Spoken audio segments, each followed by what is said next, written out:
नमस्कार, सुप्रभात, good morning. मी प्राजक्ता तांडेल. तुम्ही पाहताय न्यूज 18 लोकमत. सकाळच्या पहिल्या बातमीपत्रामध्ये आपलं सगळ्यांचं स्वागत. न्यूज 18 लोकमतच्या सर्व प्रेक्षकांना दिवाळीच्या, लक्ष्मीपूजनाच्या आज खूप साऱ्या शुभेच्छा. बातमीपत्राची सुरुवात आपण हेडलाईन्सने करूयात. हेडलाईन्स प्रायोजक राम बंधू चिवडा मसाला आणि चकली मसाला.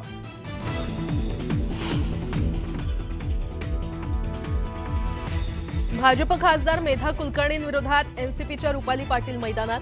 शनिवार वाड्यात राष्ट्रवादीचं आंदोलन. कुलकर्णींना कायदा समजत नसेल तर समजावून सांगू म्हणत टोला.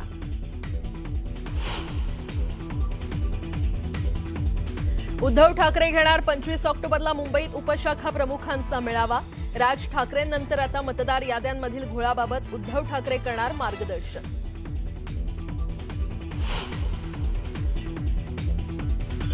पालिकेतील बदली बढती घोटाळ्याची एसआयटी मार्फत चौकशी करा. आमदार सुनील प्रभूंची मुख्यमंत्री फडणवीसांकडे पत्राद्वारे मागणी.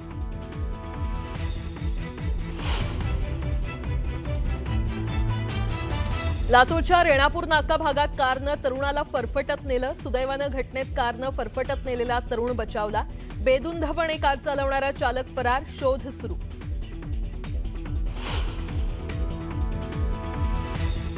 आणि ज्येष्ठ अभिनेते असरानी यांचं निधन. वयाच्या 84व्या वर्षी घेतला अखेरचा श्वास. शोलेमधील जेलरची भूमिका ठरली अत्यंत लोकप्रिय. असरानींच्या निधनानं बॉलिवूडवर शोककळा.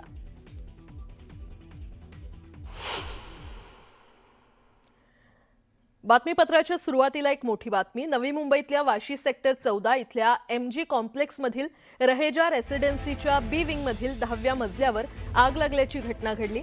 4 ते 5 तासांच्या अथक प्रयत्नानंतर आगीवर नियंत्रण मिळवण्यात अग्निशमन दलाला यश आलेलं आहे. या घटनेत 4 जण गंभीर जखमी झालेत आणि त्यांना उपचारासाठी रुग्णालयामध्ये दाखल करण्यात आलंय. आगीचं कारण अद्याप अस्पष्ट आहे. नवी मुंबईमध्ये ही आगीची घटना घडलेली आहे.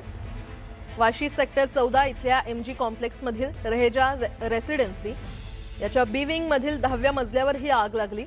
4 ते 5 तासांच्या अथक प्रयत्नानंतर आगीवर नियंत्रण मिळवण्यात अग्निशमन दलाला यश आलेलं आहे. या घटनेत 4 जण गंभीर जखमी झालेत. त्यांना उपचारासाठी रुग्णालयात दाखल करण्यात आलेलं आहे. दरम्यान आगीचं कारण अद्याप अस्पष्ट आहे.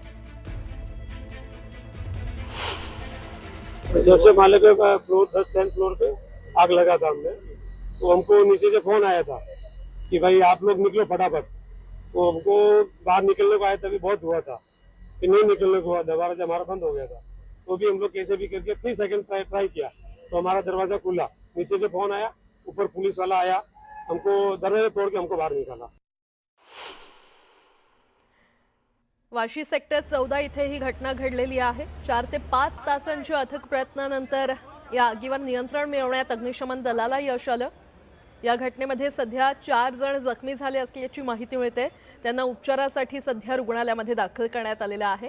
मात्र आग नेमकी कशामुळे लागली याचं कारण अद्याप अस्पष्ट आहे. साधारणतः आत्ताच्या परिस्थितीमध्ये आग ही पूर्णतः कंट्रोलमध्ये आहे. 10व्या मजल्यावर आग लागलेली होती. एक साधारणतः 4 ते 5 तास आग कंट्रोल करण्याकरता लागलेले आहेत आणि एक 3 ते 4 लोक इंजर्ड आहेत. त्यांना आम्ही हॉस्पिटलाइज केलेलं आहे. आणि आता पुढची बातमी पाहूया ठाण्यातून. ठाण्यात घोडबंदर भागातील हिरानंदानी इथल्या टॉवरमध्ये आग लागली होती. टॉवरच्या शेवटच्या मजल्यावर ही आग लागली. या आगीचं कारण अस्पष्ट आहे. मात्र आगीमध्ये मोठ्या प्रमाणात नुकसान झालेलं आहे. काही दृश्य देखील समोर आले. ठाण्यामध्ये आगीची घटना घडली.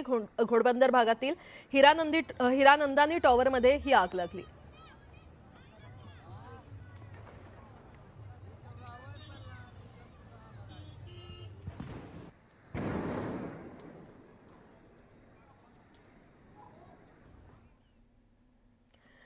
सांगोल्यामध्ये लाखोंच्या शासकीय निधीची अफरातफर झाल्याचा आरोप भाजपचे पदाधिकारी श्रीकांत देशमुख यांनी केलाय.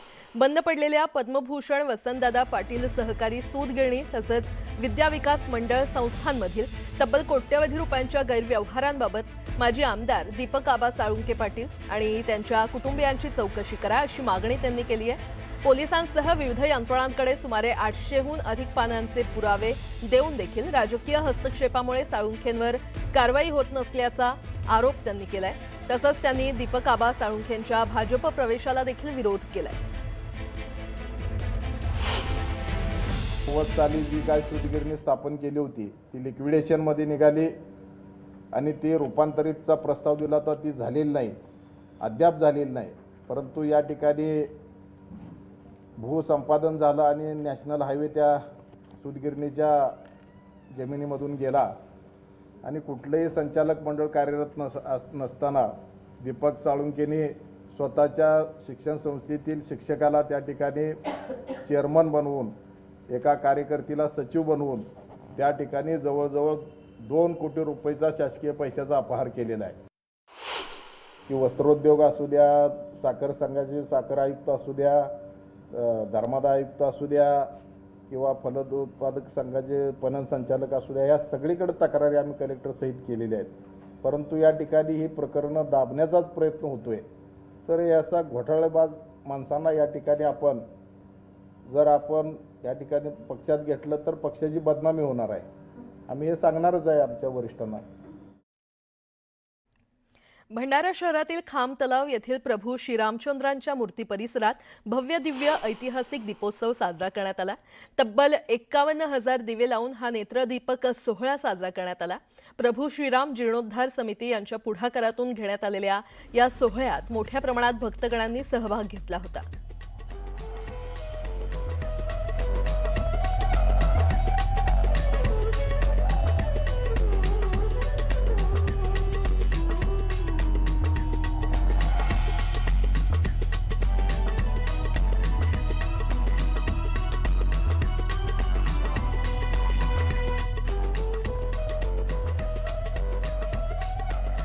साईबाबांनी त्यांच्या हयातीत पाण्यानं दिवे पेटवल्याची आख्यायिका आहे आणि त्याचीच आठवण म्हणून प्रत्येक दिवाळीला देशभरातून येणारे साई भक्त शिर्डीत तेलाचे दिवे पेटवून साई नामाचा जयघोष करतात. यावर्षी द्वारकामाई मंदिरासमोर साई भक्तांनी 11,000 दिवे पेटवून दीपोत्सव साजरा केलाय. या दीपोत्सवाच्या माध्यमातून शंकर मेरे साईनाथ असं आकर्षक नाव साकारत दिवाळीच्या शुभेच्छा देण्यात आल्या.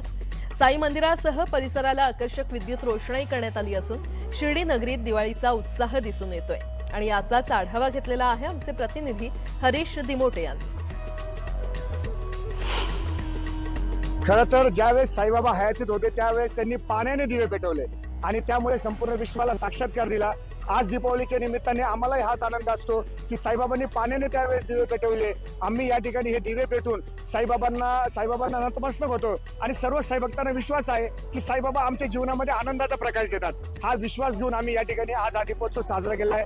11,000 दिवे पेटून आम्ही या ठिकाणी साईबाबांना नतमस्तक झालेलो आहोत.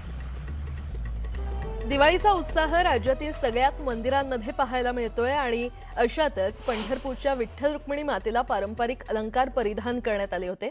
विठ्ठल रुक्मिणीचं पारंपरिक अलंकारातील मनमोहक रूप पाहण्यासाठी आणि दर्शन घेण्यासाठी भाविकांनी मोठ्या प्रमाणात गर्दी केली होती. दिवाळीच्या सुट्ट्यांमुळे भाविकांच्या संख्येत लक्षणीय वाढ झाली आहे.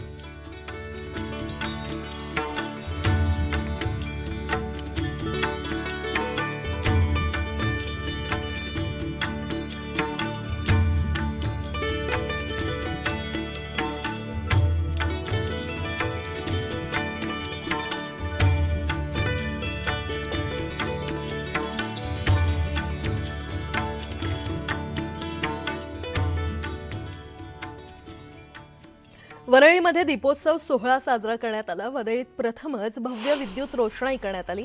उद्योजक आकाश गुप्ता यांच्या माध्यमातून ही रोषणाई करण्यात आली. वरळी कोळीवाड्यात सेल्फी पॉइंट तसंच विविध सांस्कृतिक कार्यक्रमांचं आयोजन करण्यात आल्यानं वरळीकरांनी मोठ्या उत्साहात हजेरी लावली.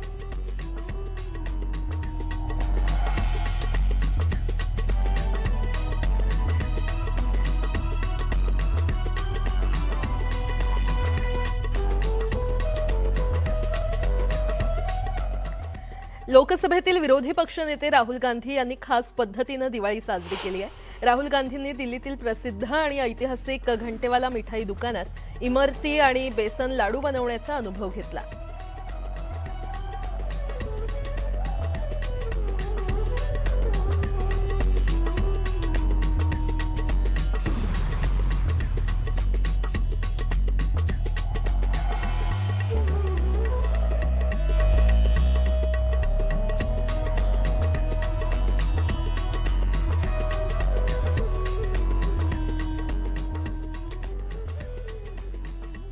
बातमीपत्रामध्ये आता